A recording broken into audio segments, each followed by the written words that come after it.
He's the tough one. Nicole Kidman, 50, reveals Keith Urban looks after her so she can stay sensitive as she sheds light on dynamic of their marriage.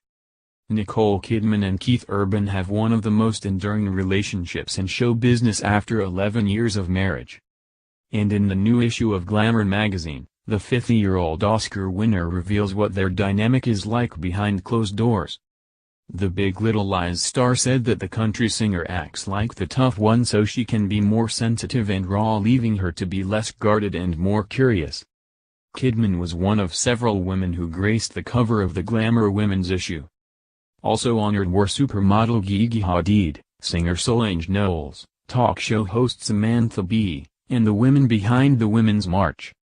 Kidman, who was interviewed by director Rebecca Miller, was very open about Keith, who she wed in 2006, several years after divorcing from Tom Cruise.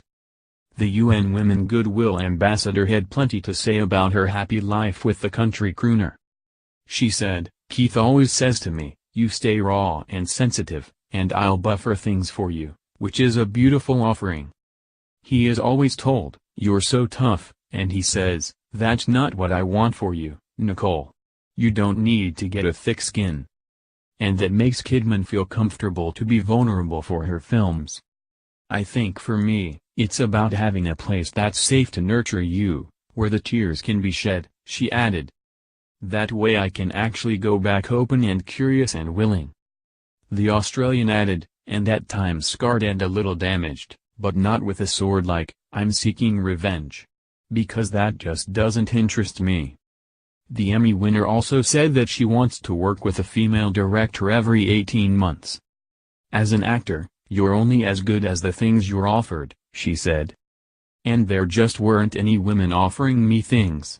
So, when you dissect that, you realize there aren't women offering you things because they don't have the opportunities. I work to raise money for women's cancers, I use my voice for violence against women. And so I was like, I need to be a part of the movement that will, hopefully, change the statistics of the field." The Hour's actress also said that she feels the need to roll her sleeves up and get work done. "I also can't be talking about it and not doing it. Because, to be an advocate, you have to actually put things into action.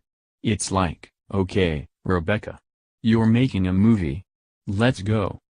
She added, "Or okay, Karen Kusama, I'm working with her next. We may not have an enormous budget, but let's do it. I'll get down in the trenches with you."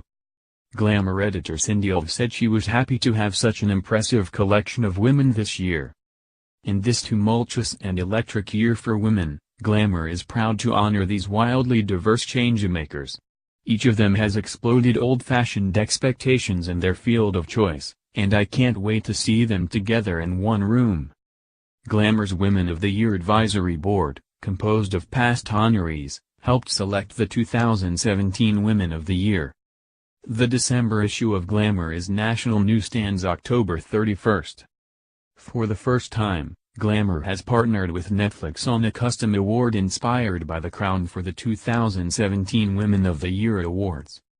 The Freedom Award will be given to Sernus Risikal, the first Asian American female firefighter in New York City and president of the United Women Firefighters, an organization that helps women physically train to take the firefighter's exam, host mental health workshops, and is a space to discuss discrimination experienced on the job.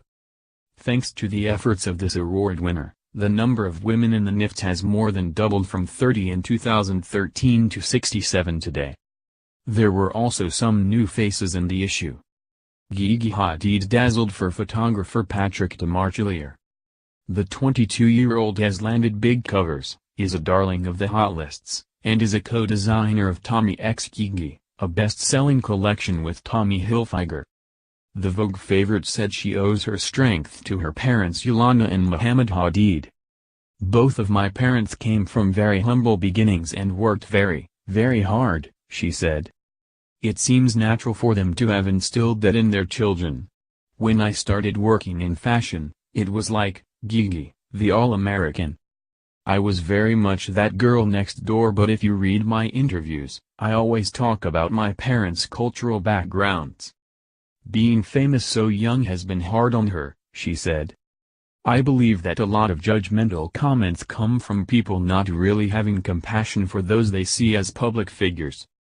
It's frustrating to see people question my actions or integrity based off something as trivial as leaving my apartment building.